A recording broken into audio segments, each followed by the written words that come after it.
Lindsay Lohan, no stranger to tabloid gossip, is finding her name cycling through the rumor mill once again. Online reports suggest that the producers of the hit reality series Dancing with the Stars may have approached Lohan for the 12th season of the show, set to premiere in the spring of 2011.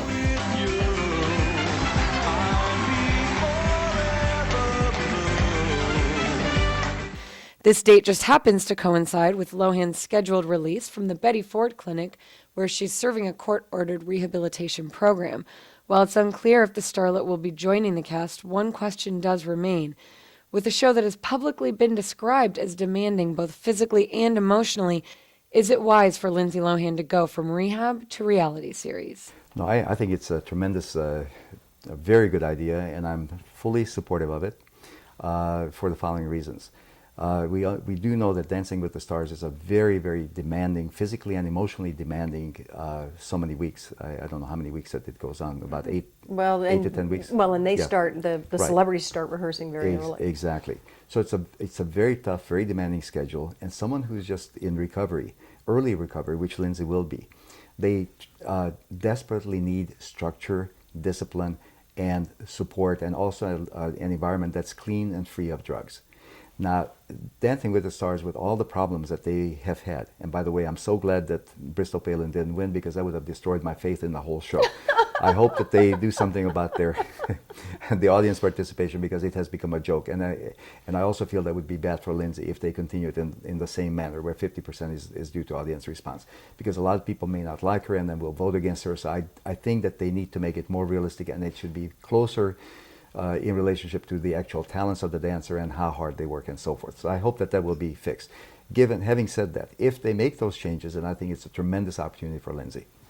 Well, you know, I think that if someone, as you were saying, if you go into this and you have that kind of structure where you're working very closely with a partner who is pretty much responsible for you and what you learn and how you learn it. How would that compare to what you would be doing in rehab? Right. It's really not all that different from the person who's in recovery having a sponsor. So you can look at the dancing pros as really as like a buddy, as a sponsor for that person, to make sure that they stay on the straight and narrow, that they work hard, that they learn the dance steps, that they learn to execute, that they are part of the creative process that's involved, and then that they are able to do the show, which I think is, you know, really dovetails and parallels what goes on in recovery. So I think it's a tremendous opportunity for her. You know, the difference between acting and dancing is that dancing requires almost a mathematical ability.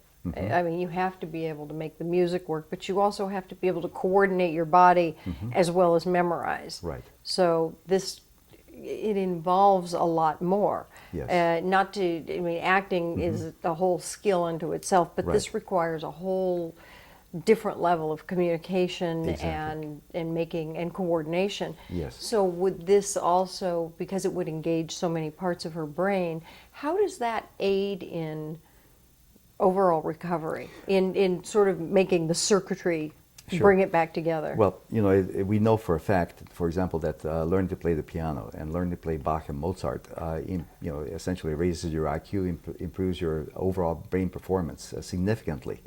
So dancing is not all that different. Dancing, you use the various muscles in your body. You learn coordination. You have to do it to music. You have to be tuned into your partner. You have to be empathic. I mean, it is an incredibly complex task. And I think it will, as you say, it will jog parts of her brain that she hasn't used, or certainly has not used fully for quite some time.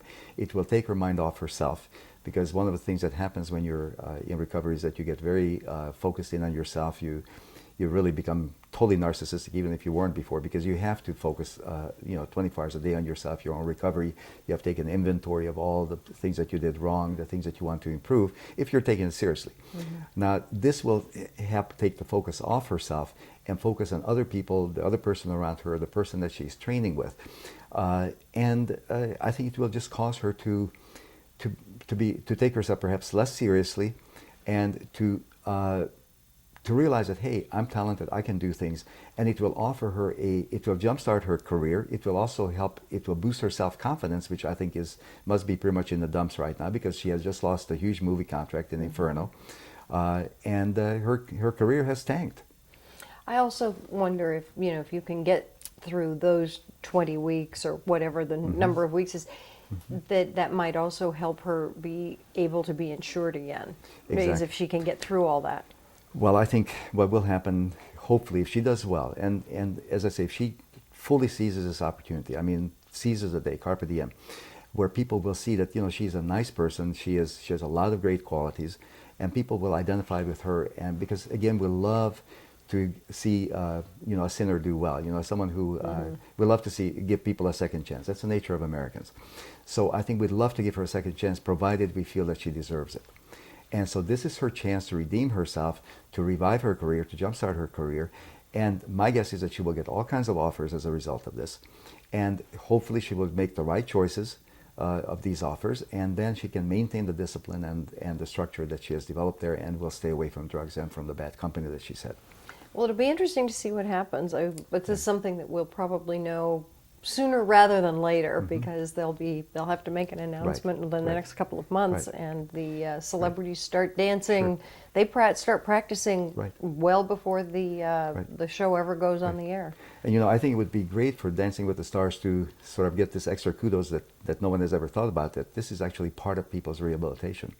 Yeah, it is. That is an interesting idea, and they certainly work hard. And the competition factor, the people who say, "Well, I just did it for fun," they're all disappointed when they get booted off, and they become hugely competitive. So you can see the competitive sides of people start coming out. On this recent, the most recent segment, we all felt a heartache about Rita Patridge, who was a very talented dancer, and people liked her, but she just didn't have the following. So that's why I hope that the audience participation will not be given the same weight. Well, it is also a popularity show, and it's a but they can popularity balance contest. it. Yeah, I They can balance it a little bit better. And I think that when you look at people and how hard they, how much effort they put into it and how much they improve, I think all those factor into it. Yeah. So we'll see what happens. We'll keep an eye on it, and I guess we'll be finding out. And as soon as we find out, we'll start watching it. And I wish her the best. Absolutely. It's the gift that keeps on giving. Until next time, I'm Marta Waller. And I'm Dr. Joe Haraszti. Thanks for joining us. We'll see you next time.